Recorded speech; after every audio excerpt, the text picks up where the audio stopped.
అనంత కరుణామయుడు అపార కృపాశీలుడు అయిన అల్లాహ్ పేరుతో ప్రారంభిస్తున్నాను. నా ఈ చిన్న ప్రయత్నంలో పొరపాట్లు జరిగితే అల్లాహ్ను క్షమించమని వేడుకుంటున్నాను. ఈ వీడియోను పూర్తిగా చివరి వరకు చూడండి. ఆయత్ నంబర్ 7. واذكروا نعمة الله عليكم وميثاقه الذي واثقكم به إذ قلتم سمعنا وأطعنا واتقوا الله إن الله عليم بذات الصدور. ఆయత నంబర్ 7. మీపై ఉన్న అల్లా అనుగ్రహాన్ని, ఆయన మీ నుండి తీసుకున్న ప్రమాణాన్ని జ్ఞాపకం ఉంచుకోండి. అప్పుడు మీరు మేము విన్నాము, శిరసా వహించాము అని చెప్పి ఉన్నారు. అల్లాహకు భయపడుతూ ఉండండి. నిశ్చయముగా అల్లాహ్ మనసుల్లోని విషయాలు సైతం ఎరిగినవాడు. ఆయత్ నంబర్ 8. يا أيها الذين آمنوا كونوا قوامين لله شهداء بالقسط ولا يجرمنكم شنآن قوم على ألا تعدلوا اعدلوا هو أقرب للتقوى واتقوا الله إن الله خبير بما تعملون. ఆయత నంబర్ 8. ఓ విశ్వాసులారా, మీరు అల్లాహ్ కొరకు సత్యంపై నిలకడగా ఉండండి, న్యాయానికి సాక్షులుగా ఉండండి. ఏదైనా ఒక వర్గంతో ఉన్న విరోధం మిమ్మల్ని న్యాయ విరుద్ధతకు పాల్పడనీయకూడదు. న్యాయం చెయ్యండి, ఇది దైవభీతికి అత్యంత చేరువైనది. అల్లాహకు భయపడుతూ ఉండండి, మీరు చేసే పనులన్నీ అల్లాహకు తెలుస్తూనే ఉంటాయి. 33. న్యాయానికి సంబంధించి ఇంతకు ముందు నిసా షూరాలో 135వ ఆయతులో కూడా తాకీదు చేయబడింది. అలాగే దాని తర్వాత వాక్యం గురించి ఈ సూరా ఆరంభంలోనూ నొక్కి వక్కాణించబడింది. దైవ ప్రవక్త సల్లల్లాహు అలైహి వసల్లం వారి దృష్టిలో న్యాయానికి ఎంత ప్రాధాన్యత ఉండేదన్న దానికి హజరత్ నోమాన్ బిన్ బషీర్ రజల్లాహు తఆలా అన్హు గారు తెలిపిన ఈ సంఘటన ఓ మచ్చు తునక. ఆయన ఇలా వివరించారు: మా నాన్నగారు నాకు ఒక కానుకను ఇచ్చారు. అది చూసి మా అమ్మగారు ఈ కానుకకు దైవ ప్రవక్త సల్లల్లాహు అలైహి వసల్లం సాక్షిగా ఉండనంత వరకు తాను దాన్ని ఒప్పుకోనని అంది. అప్పుడు మా నాన్న దైవ ప్రవక్త సల్లల్లాహు అలైహి వసల్లం వద్దకు వెళ్ళి విషయాన్ని వివరించారు. నువ్వు నీ పిల్లలందరికీ ఈ కానుకను ఇచ్చావా అని దైవ ప్రవక్త సల్లల్లాహు అలైహి వసల్లం దర్యాప్తు చేశారు.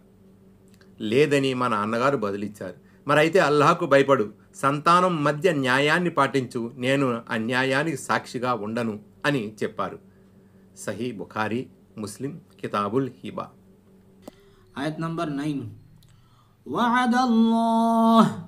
وعد الله الذين آمنوا وعملوا الصالحات لهم مغفرة وأجر عظيم. ఆయత్ నంబర్ 9. విశ్వసించి మంచు పనులు చేసిన వారికి గొప్ప మన్నింపుతో పాటు గొప్ప ప్రతిఫలం కూడా ఉందని అల్లాహ్ వాగ్దానం చేశాడు. ఆయత్ నంబర్ 10. والذين كفروا وكذبوا بآياتنا أولئك أصحاب الجحيم. ఆయత్ నంబర్ 10. మరెవరు అవిశ్వాసానికి ఒడిగట్టి మా ఆదేశాలను ధిక్కరించారో వారే నరకవాసులు. ఆయత్ నంబర్ 11.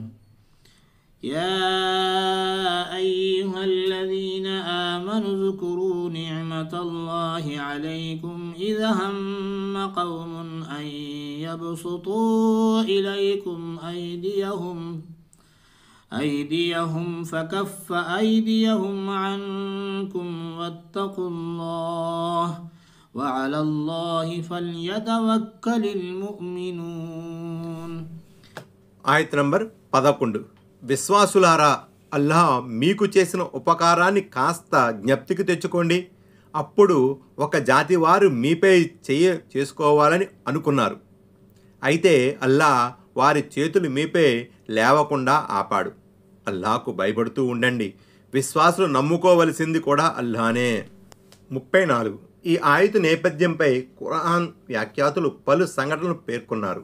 ఉదాహరణకు ఒక పల్టూరు బైతు జరిపిన దాడి దైవ ప్రవక్త సల్లల్లాహు అలైహి వసల్లం ఒకానొక ప్రయాణం నుండి తిరిగి వస్తూ దారిలో ఒక వృక్షం కింద విశ్రమించారు. ఖడ్గం వృక్షానికి వేలాడుతూ ఉంది. ఆ వ్యక్తి ఖడ్గం తీసుకుని ఆయన సల్లల్లాహు అలైహి వసల్లంపై విరుచుకుపడ్డారు. ఓ ప్రవక్త సల్లల్లాహు అలైహి వసల్లం, ఇప్పుడు నా బారి నుండి నిన్ను రక్షించగల వారెవరో చెప్పుకో అన్నాడు. అల్లాహ్ అని ఆయన సల్లల్లాహు అలైహి వసల్లం ప్రశాంతంగా బదులిచ్చారు. ఆ సమాధానం విన్నంతనే అతని చేతిలోని ఖడ్గం జారి కింద పడింది. మరికొంతమంది కథనం ప్రకారం కఅబ్ బిన్ అష్రఫ్ బృందం మహాప్రవక్త సల్లల్లాహు అలైహి వసల్లంకు ఆయన సహచరులకు కీడు తలపెట్టింది. మోసంతో హాని కలిగించాలని కుట్ర పనింది. కానీ అల్లాహ్ ఈ దుష్ట పన్నాగం నుంచి తన ప్రవక్తను కాపాడాడు. వేరొక కథనం ప్రకారం ఒక ముస్లిం చేతిలో పొరపాటున 2 అమీర్ తెగకు చెందిన మనుషులు హతమార్చబడ్డారు. యూద తెగ అయిన బను నజీర్తో జరిగిన ఒప్పందం ప్రకారం రక్త పరిహారం దియత్ చెల్లించే విషయంలో వారి నుంచి తీసుకోవలసిన సహాయ సహకారాల గురించి మాట్లాడడానికి మహాప్రవక్త సల్లల్లాహు అలైహి వసల్లం తన సహచరులతో కలిసి అక్కడికి వెళ్ళారు. యూదులతో సంప్రదింపులు జరిపే ఉద్దేశంతో ఆయన సల్లల్లాహు అలైహి వసల్లం ఒక గోడకు ఆనుకొని కూర్చున్నారు. ఆ గోడ పైనుంచి తిరగలి రాయిని ఆయన సల్లల్లాహు అలైహి వసల్లంపై పడేయాలని యూదులు కుట్ర పన్నారు. అయితే అల్లాహ్ వహీ ద్వారా ఈ సంగతిని తన ప్రవక్తకు తెలియజేశాడు. ఈ సంఘటనలన్నింటి తర్వాత అల్లాహ్ ఈ ఆయతును అవతరింపజేసి ఉండవచ్చు. ఎందుకంటే ఒక్కో ఆయతు అవతరణ వెనుక 1 కన్నా ఎక్కువ కారణాలు పరిస్థితులు ఉండవచ్చు. తఫ్సీర్ ఇబ్నే కసీర్, ఐసరుత్ ఫాసిర్, ఫతహుల్ ఖదీర్.